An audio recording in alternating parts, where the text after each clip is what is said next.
السلام عليكم ورحمة الله وبركاته. حبايب قلبي عاملين ايه؟ طلاب أولى وتانية وتالتة ثانوي، النهاردة جايين بفيديو جديد بيتكلم عن السكيلز وهي المهارات اللي اتطبقت علينا السنة دي كأولى وتانية وكانت موجودة قبل كده في تالتة ثانوي. النهاردة إن شاء الله هنحل بي دي إف وشوية أسئلة نتناقش فيها تتعرف عليها على السكيلز إن شاء الله.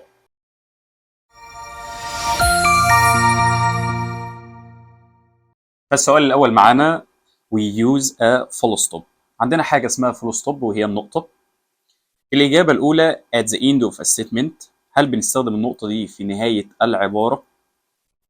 الإجابة الثانية at the end of a question. طبعا أنت عارف إن question هو السؤال بنحط له علامة استفهام. إجابة غلط طبعا.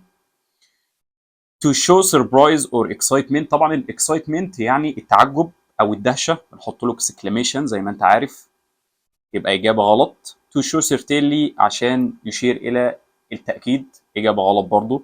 فإحنا الإجابة بتاعتنا at the end of a statement. السؤال الثاني which of these must end with exclamation mark. لسه قايلين من شويه ان الاكسكلاميشن مارك هي علامه التعجب. طيب جاي لك الاجابه الاولانيه what is your favorite color. what's your favorite color؟ ايه هو لونك المفضل؟ طبعا انت عارف ان what دي اداه استفهام، هو اداه استفهام جاي بعدها فعل مساعد، يبقى ده سؤال، يبقى ده question mark. اجابتنا غلط. letter B how did you play chess. سؤال بادئ بهاو فعل مساعد، عايز question mark، إجابة غلط. طيب letter C what a lovely. يا سلام، مش جايب لك فعل مساعد بعد what، بس جايب لك حاجة جديدة. قال لك إن أنا عندي حاجة اسمها what. what دي لو جه بعدها اسم أو جه بعدها صفة زائد اسم، ده يبقى إيه يا مستر؟ ده يبقى exclamation، يبقى تعجب. what a lovely car you have. يا سلام على العربية اللي أنت راكبها او معاك. طيب لتر دي how about going. طبعا ده اقتراح وسؤال علامه استفهام، اجابه غلط. يبقى احنا الاجابه بتاعتنا الرايت بتاعتنا هي what a lovely car you have.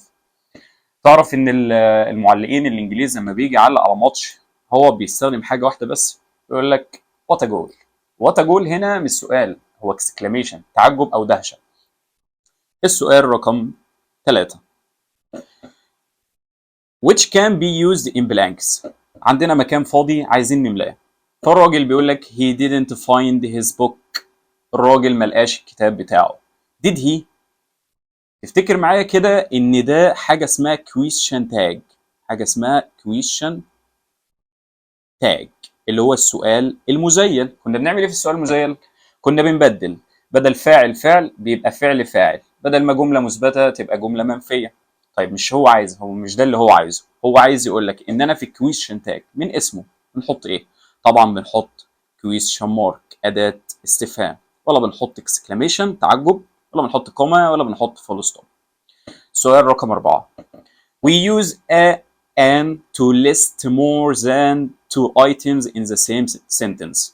عندنا اكتر من شيء عايزين نحطهم في جمله. طبعا انت عارف ان احنا ممكن نربط ما بينهم and. طب انا عندي اكتر من اتنين، طبعا لازم نربط الاول بكوما وبعد كده باند. اجابتنا هتبقى كوما. which sentence is punctuated correctly. الحاجه هنا الجمله اللي موجوده صح في البنكتويشن، علامات الترقيم. الإجابة الأولى It's raining cats and dogs. الدنيا بتمطر بغزارة، ده ايديوم معناه الدنيا بتمطر بغزارة وحاطط لك فول ستوب. طيب نشوف لتر بي It's It's هنا مش it is مضارع مستمر، لا ده it's. إجابة غلط. طيب لتر سي It's raining cats and dogs، بس كاتب لك علامة استفهام. طبعا احنا مش عايزين علامة استفهام، دي statement عبارة.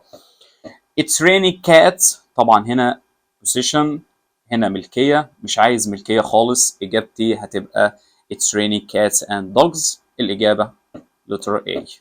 طيب which can be used in blanks. عندنا مكان فاضي عايزين نملاه. I will travel abroad tomorrow. أنا هسافر للخارج بكرة. سيد علي، علي قال أنا هسافر بكرة. طبعا أنت عندك سيد دي حاجة اسمها reported speech، مباشر وغير مباشر. المفروض تبقى انت عارف الكلام ده. speech. طبعا في الريبورت speech بستخدم حاجه اسمها علامتين التنصيص، وعلامات التنصيص عندنا في الانجليزي اسمها كوماز نو، براكتس الاقواس لا، هايفنز اللي هي الشرطه الصغيره كده، او داش استخدمها في الكومباوند ادجكتيف الصفات المركبه، او الكومباوند ناونز في الاسماء المركبه لا طبعا. احنا عايزين كوتيشن، كوتيشن مارك اللي هي علامات التنصيص. we use the topic sentence. هنا بقى بيختبرك في الإيساي او في الباراجراف، بيختبرك في البارتس الاجزاء بتاعتهم. طبعا انت عارف ان احنا عندنا 3 بارتس، 3 اجزاء. اول جزء عندنا اسمه الانترودكشن بودي كونكلوجن، فهو بيسالك في التوبيك سنتنس. طبعا التوبيك سنتنس دايما بتيجي في الانترو، ما تنساش تيجي فين؟ في الانترو. فهنا to introduce عشان تقدم لك the نقط of the paragraph. هل التوبيك الجمله الموضوعيه تقدم لك مين ايديا؟ ايوه، تقدم لك الفكره الرئيسيه. هل بتقدم لك سمري ملخص؟ لا طبعا. هل بتقدم لك فاينل ايديا اللي هي السمرايز؟ لا. هل بتقدم لك سبورتنج ايديا اللي بيبقى موجود في البودي؟ اجابه غلط، فالاجابه بتاعتنا هتبقى مين ايديا. يبقى دايما التوبيك سنتنس هي دايما في الانترودكشن وهي بتساوي المين ايديا.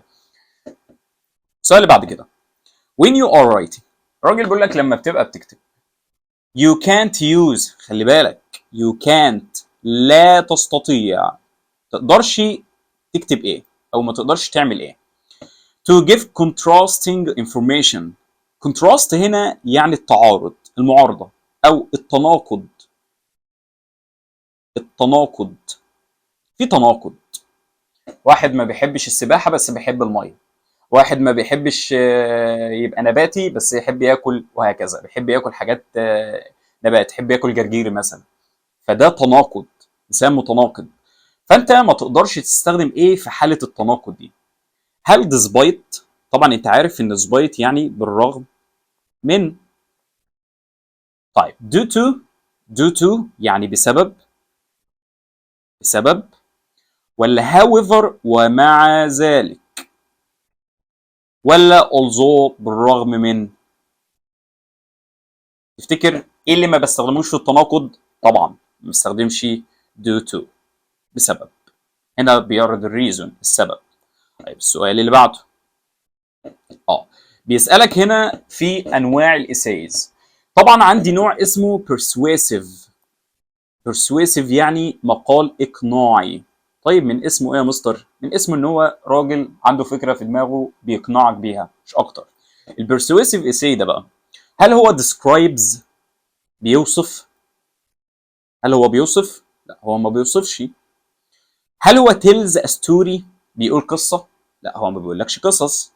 هل هو explains a topic بيشرح فكره using facts؟ لا ده تفسيري غلط. هل هو tries to convince؟ convince يا مستر، convince يعني ايه؟ يقنع. هل الاقناع بيقنع؟ اكيد طبعا، اجابتنا letter D tries to convince the reader to accept the writer's opinion. Which part of the essay introduces the supporting ideas؟ عشان نكون بس متفقين على حاجه، احنا عندنا الايساي بتاعتنا عامله زي سندوتش البرجر، تمام؟ ادي سندوتش البرجر. جوه سندوتش البرجر هتلاقي بقى الميت، وهتلاقي تشيكن، وهتلاقي الخيار، وهتلاقي كل حاجه حشو جوه، هو ده الحشو، تمام؟ طيب الجزء الاولاني اسمه ايه يا مستر؟ دي بتبقى الكايزرايه اللي فوق، ودي الكايزرايه اللي تحت.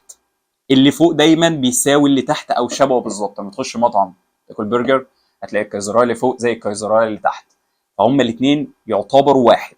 فانت عندك اول جزء اسمه الانترو، المقدمه بتاعتي، وفي الاخر اسمها الكونكلوجن، الخاتمه بتاعتي، وفي النص الحشو بتاعي اسمه ايه؟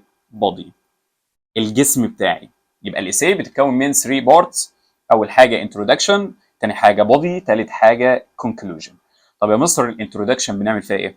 الانترودكشن طبعا بنقدم فيها التوبيك سنتنس او المين ايديا، الفكره الرئيسيه اللي هنتكلم عليها. طب البودي، البودي ده الحشو بتاعك كله، الاكزامبلز، الريزونز، الريزلتس، النتائج، كل حاجه عايز تكتبها في الاساي اكتبها في البودي. طيب في الاخر الكونكلوجن دي لازمتها بس ان احنا بنعمل حاجه اسمها ريستيت، اعاده صياغه. اللي بتقوله في الانترودكشن ممكن تعوضه في الكونكلوجن بس بصيغه ثانيه. فاحنا هنا السبورتنج ايديا، الجمل الداعمه، الجمله الداعمه اللي بتدعم الايساي بتاعتك بتبقى موجوده فين؟ طبعا الجمله الداعمه بتبقى لسه احنا قايلين دلوقتي بتبقى موجوده في البادي. شوف سؤال 11. عندي حاجة اسمها on the other hand من الجهة الأخرى and on the one hand من جهة. عندي حاجة اسمها من جهة وعندي حاجة من الجهة الأخرى.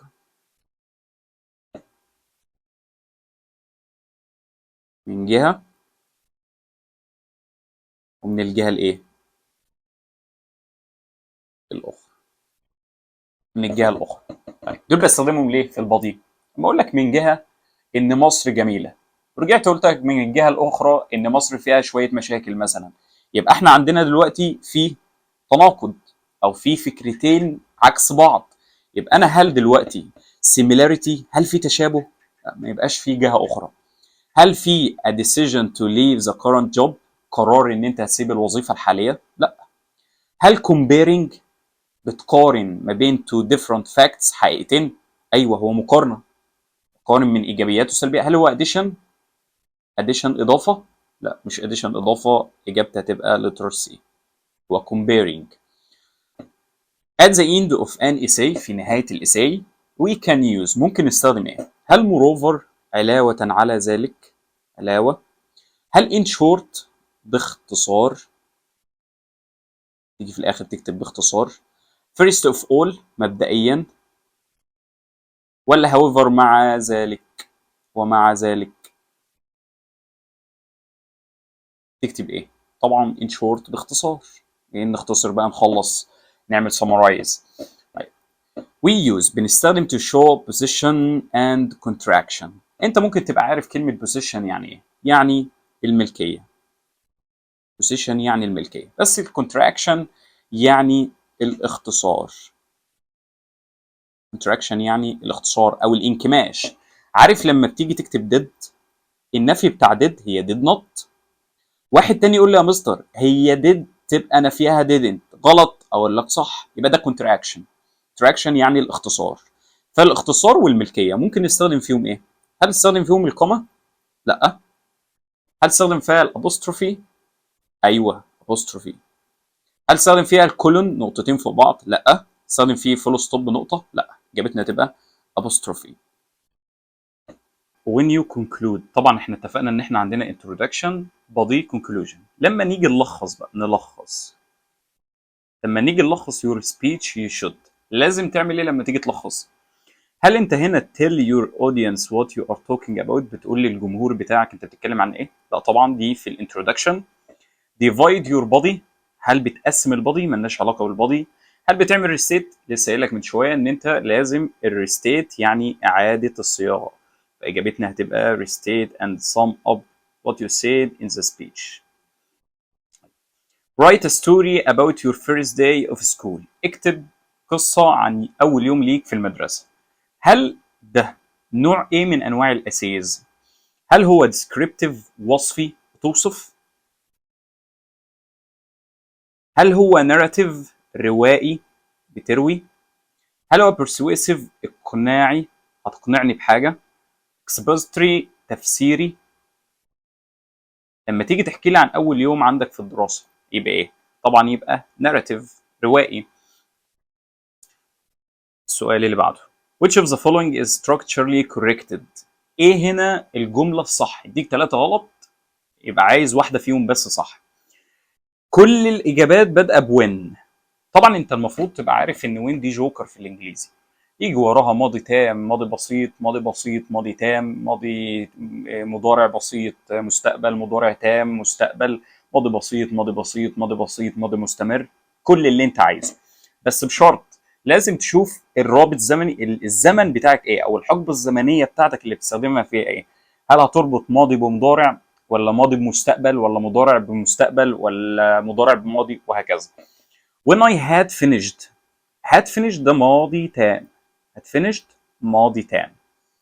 هل ينفع اربط when I had finished work I'll travel to Alex مستقبل بماضي تام؟ لا.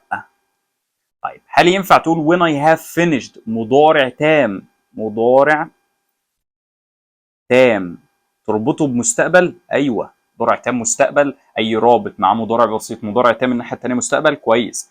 هل when I have finished مضارع تام الناحيه الثانيه ماضي بسيط؟ يا جدع ما ينفعش.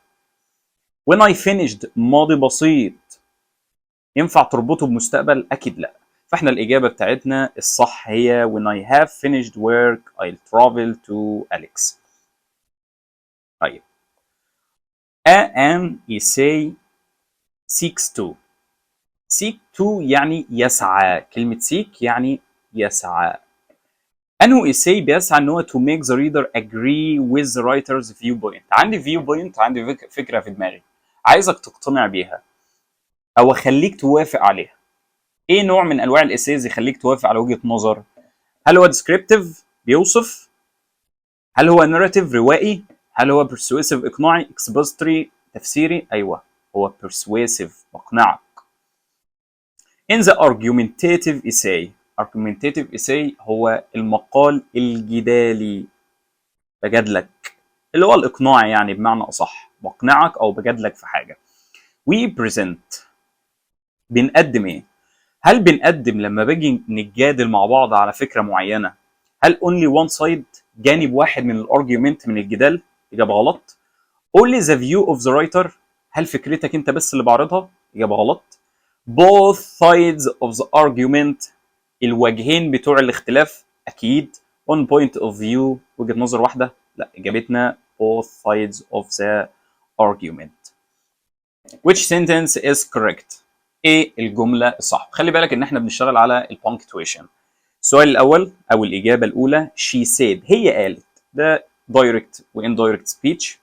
طبعا عندك كوما كلام سليم، عندك quotation كلام سليم، فاعل فعل وهكذا، عندك فول ستوب كلام سليم. طيب نفس شي سيد بس عندك كولون، ما ينفعش اربط بعد شي سيد غير ب كوما. طبعا هنا سيمي كولون او كولون اجابه غلط. شي سيد سيمي كولون اجابه غلط. طيب شي سيد كوما موجوده، كوتيشن موجود، كوتيشن موجود، وفول ستوب موجود. ايه الفرق يا مستر ما بين A and D؟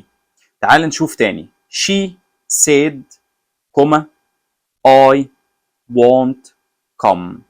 طيب she said كوما I want، ايوه دي مش want اللي هي النفي بتاع will، نفي will want، لا اجابتنا دي غلط. يبقى احنا اجابتنا ايه؟ خلي بالك من البنكتويشن عشان بيوقع. السؤال اللي بعده the introduction الانترو البادئه او البدايه the essay is included in مشتمله فين او متضمنه فين؟ امتى بلاقي الانترودكشن او فني جزء بالظبط في الاساي بلاقي الانترو بتاعتي؟ طيب في الفيرست في الاول ولا السكند ولا الاندنج اللي هي اخر حاجه ولا في الميدل في النص؟ طبعا لو احنا قلنا الاندنج دي الخاتمه، لو قلنا الميدل ده البادي، لو قلنا السكند ده البادي، يبقى احنا اجابتنا هي الفيرست. شوف السؤال 21. We use consequently in a paragraph too. طبعا consequently يعني بالتالي وبالتالي. طيب بالتالي ده اكيد ان انت هتعرض حاجه نتيجه بعد السبب اللي انت بتقدمه او الحاجه اللي بتقولها، اكيد بالتالي هتعرض النتيجه بقى ولهذا السبب ولذلك. طيب give contrasting يعني التناقض؟ لا مفيش تناقض. give a reason هتدي سبب؟ لا. introduce a summary ملخص؟ لا. هتعمل ايه؟ هتعمل result نتيجه. introduce the result of something نتيجه لحاجه. which sentence is punctuated correctly؟ ايه الحاجه اللي معموله علامات ترقيم صح؟ خلي بالك ان احنا الاول لازم نحط البي كابيتال اوت. في بي كابيتال يا مستر، تمام. في كوما يا مستر قبل كلمه بليز، تمام. وفي فول ستوب يا مستر، احنا تمام. طيب بي كوايت بليز، لا بليز شرط عليك ان لازم يبقى قبلها كوما، لا ولازم يبقى فيه فول ستوب. طيب بي كوايت بليز في فول ستوب مفيش كوما، اجابتنا هي letter B. Which of the following is structurally correct؟ ايه الصح هنا قواعديا؟ grammar. عمر always خلي بالك ان في ظرف تكرار ياتي قبل الفعل الاساسي. حلو. عمر ده مفرد خد الاس، كلام سليم. to meeting his friends. عمر always remember to. خد بالك ان انا عندي الفعل remember يتذكر ان يفعل، فهو remember to والمصدر. المصدر خلي بالك انه تذكر انه فعل، يبقى ing. طيب لما الاقي to ing غلط، لا اما to مصدر لا اما ing. طيب عمر always remembers to meet، صح. طيب عمر always remembers meet مصدر، مفيش مصدر. عمر always remembers has meet، لا طبعا اجابتنا تبقى letter B. سؤال 24. Which sentence of the essay called the grabbing؟ سلام. grab يعني خطف، تخطفك، تجذبك، تعمل لك attraction. الجمله اللي بتخطفك دايما في الاساي هي الهوك. لازم تبقى حافظ ان الجرابنج هي ايه؟ الجرابنج هي هوك. الجمله الجاذبه، جمله جاذبه مش كدابه، جمله جاذبه تعمل لك attraction، جاذبه. يبقى مين الجمله اللي بتعمل attraction؟ هي جمله الهوك، الجمله الجاذبه. تمام. شوف السؤال 25. Which of the following isn't؟ مش قواعديا صح، مش صح. يبقى في 3 صح وواحدة غلط.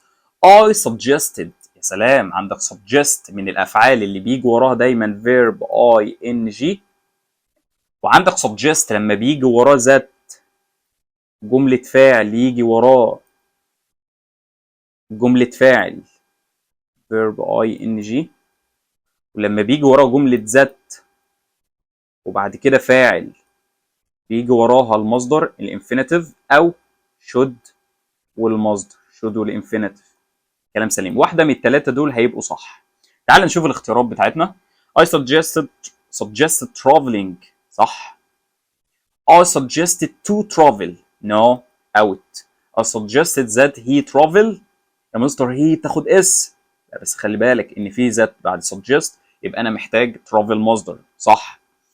I suggested that he should travel، صح. اجابتنا الوحيده اللي غلط هي B. طيب when finishing an essay، لما بتخلص الاساي بتاعتك on keeping safe، تظل آمنا.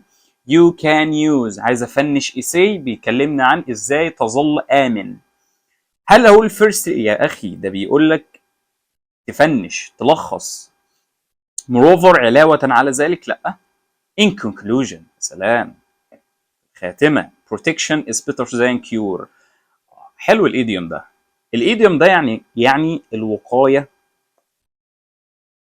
خير من العلاج. الوقاية خير من العلاج. protection is better than cure. تمام. السؤال اللي بعده.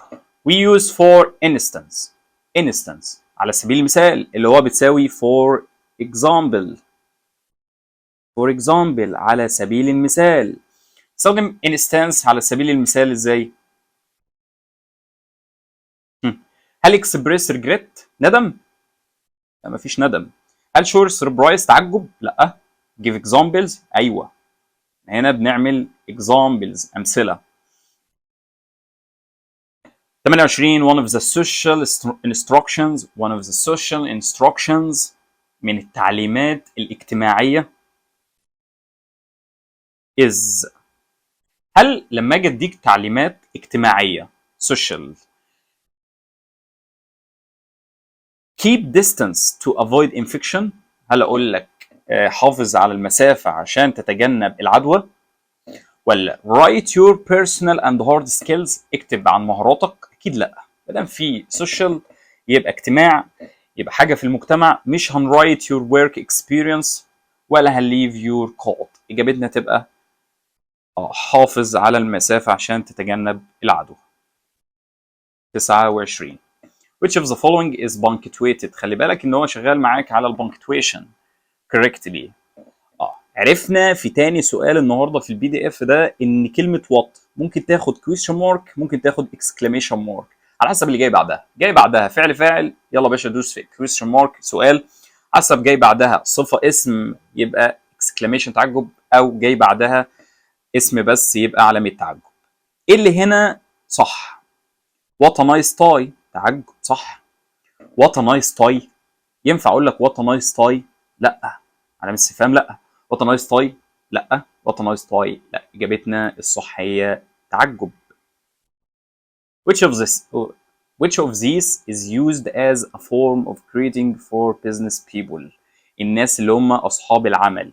إيه اللي هنا ممكن يبقى form of greeting تحية لناس صحاب عمل؟ dear father بابا إيه دخله في الموضوع مش فاهم. dear sir سيدي العزيز تمشي. هاي علي علي إيه اللي دخله؟ dear علي لا طبعا. يبقى احنا إجابتنا dear sir. شوف سؤال 31. in short smoking is a bad habit. التدخين هو عادة مضرة وعادة سيئة which should be fought by all means. كل الوسائل لازم تحارب بكل الوسائل. This sentence can be طبعا in short. مادام في in short يبقى في conclusion حلين زيها بالظبط. طيب the first sentence of essay أول جملة بتبقى موجودة في الإساي should be a إيه؟ لازم تبقى إيه؟ الجمله الاولى في الايساي احنا اتفقنا ان احنا عندنا كذا جمله في الايساي. في الانترودكشن باراجراف بتاعنا بيبقى جواه جمل. بتلاقي الهوك، بتلاقي الثيسز، بتلاقي المين ايديا، التوبيك ايديا، وهكذا. فاحنا الجمله الاولى دايما بتبقى الجمله المحوريه. الجمله المحوريه عندنا في الانجليش هي كلمه thesis statement اللي هي الجمله المحوريه. جمله محوريه طبعا هي مش supporting مش concluding مش summarizing. the goal of هدف الايه يا مستر؟ الباراجراف is to convince. خلاص بقى احنا convince دي هريناها النهارده. convince ده اللي هو الاقناع. تقنع another person to change عشان واحد تاني يتغير، وبعد كده or at least think about changing their opinion about something. بتغير رأيه في حاجة خلاص عرفناها اللي هي هتبقى persuasive بنقنعه. which of the following is structurally correct؟ ايه الصح؟ طبعا دي صيغ اسئله ثانويه عامه يا جماعه.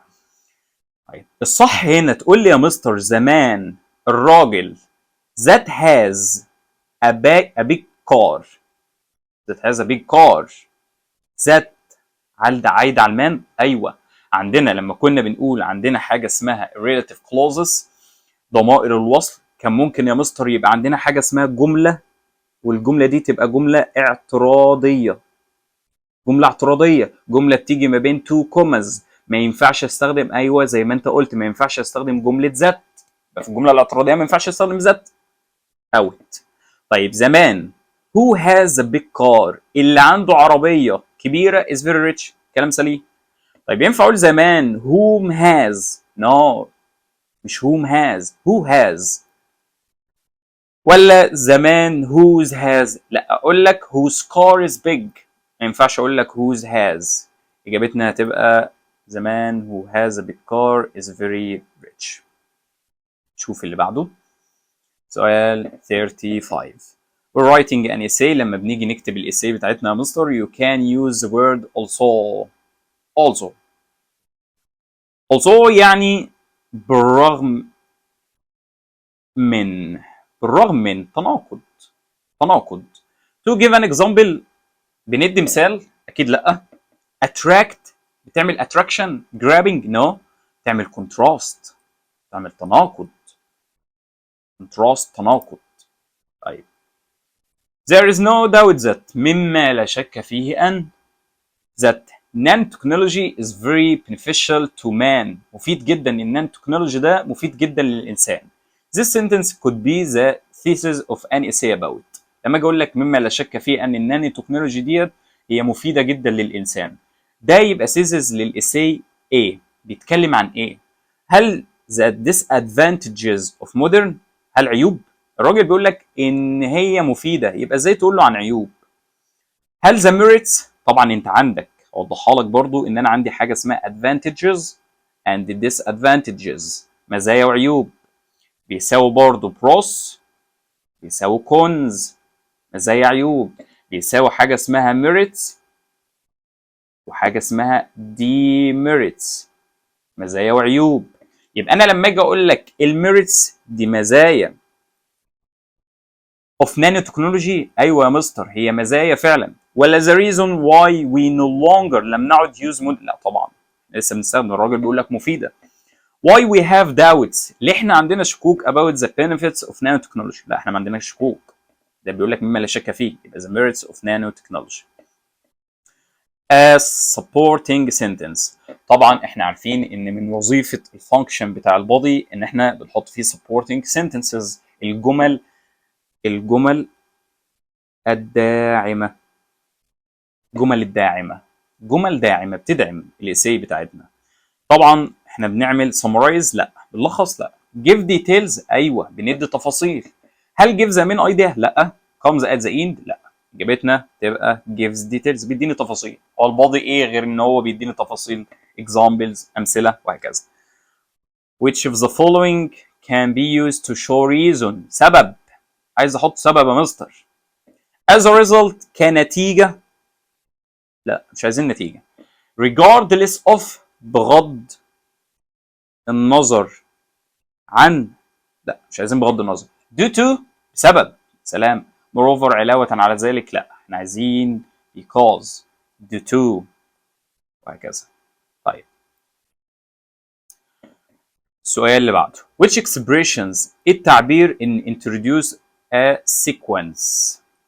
sequence تتابع of ideas in an essay، بيعمل لي هنا تتابع. هل هستخدم first second finally؟ ايوه. هل هستخدم in conclusion lastly in summary؟ لا. on the other hand contrast؟ لا. هل A and B؟ no. اجابتنا تبقى first second finally. which of these essays tells a story؟ مين يقول لي ستوري؟ حل. مين في الاربعه دول يقول لي ستوري؟ قصه، يحكي لي، تل. استنيك تجاوب. زي ما انت قلت كده بالظبط. اجابتنا هتبقى narrative essays، روائي، ولا هو argumentative الجدالي، ولا هو descriptive، ولا هو reflective انعكاسي. which of the following is structurally correct؟ ايه هنا صح؟ الراجل هنا لعب لك شويه على حته اني وصم، وانت كراجل في ثانويه عامه لازم تبقى عارف ان اني جمله منفيه، صم جمله مثبته. اني سؤال، صم سؤال، عرض وطلب. يبقى انا لما اقول لك I don't have any work today، صح، جمله منفيه باني، ما عنديش اي شغل النهارده. لو انا قلت لك I don't have lot of، لا a lot of تيجي في الاسم الذي يعد واللا يعد معنى كثير من a lot of. طب ينفع اقول لك I don't have many work، الورك لا يعد، غلط. طب ينفع اقول لك I don't have some work، جمله منفيه معاها some جمله مثبته، اجابه غلط. اجابتنا letter A. 42 which of the following is structurally correct؟ ايه صح؟ every student has to write their names. يا سلام، قاعدة هنا يا مستر بتقول لك ان كلمة every، somebody، anybody، anyone، someone وهكذا. every student، every يعني كل، خد بالك ان انا بتعامل هنا مع كل طالب، كل طالب يبقى فعل مفرد. has to write. طب يا مستر لما جيت تعوض عن ضمير ما عوضتش عن his او her ليه؟ لان يا مستر ان كل طالب، انا كلمه طالب ديت انا ما اعرفش هل هو طالب بنت ولا طالب ولد. يبقى انا دلوقتي الجندر بتاعي، النوع بتاعي ما اتذكرش، يبقى انا ما اعرفش. يبقى انا عندي فعل مفرد والضمير دايما يبقى جمع their. طب ينفع اقول لك their names ضمير جمع. every students كل الطلاب، لا every student has to. طب انا لو قلت every students has to مفرد، لا. every students have to write their names. every students كل طلاب،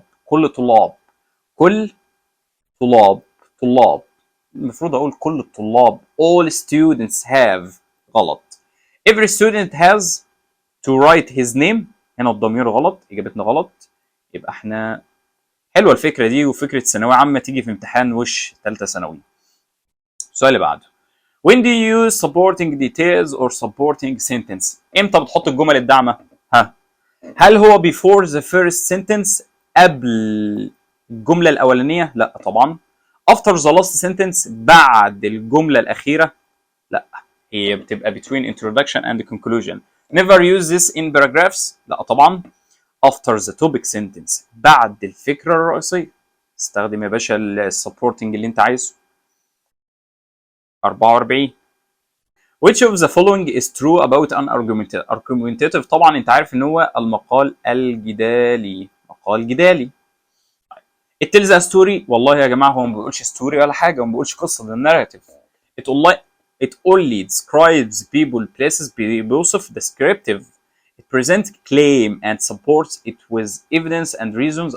بيقدم دليل، بيقدم اسباب عشان يقنعك، عشان يجادلك. صح. it explains a process، هل هو بيشرح؟ لا ما بيشرحش. تمام، بيقدم الحلول او بيقدم لك الدليل. طيب ثالثه ثانوي اول يونت عندنا وننزل لك حاجه اسمها بلوج بوست. بلوج بوست includes، طبعا انت المفروض تبقى عارف ان البلوج بوست بتتكون من كاتشي تايتل،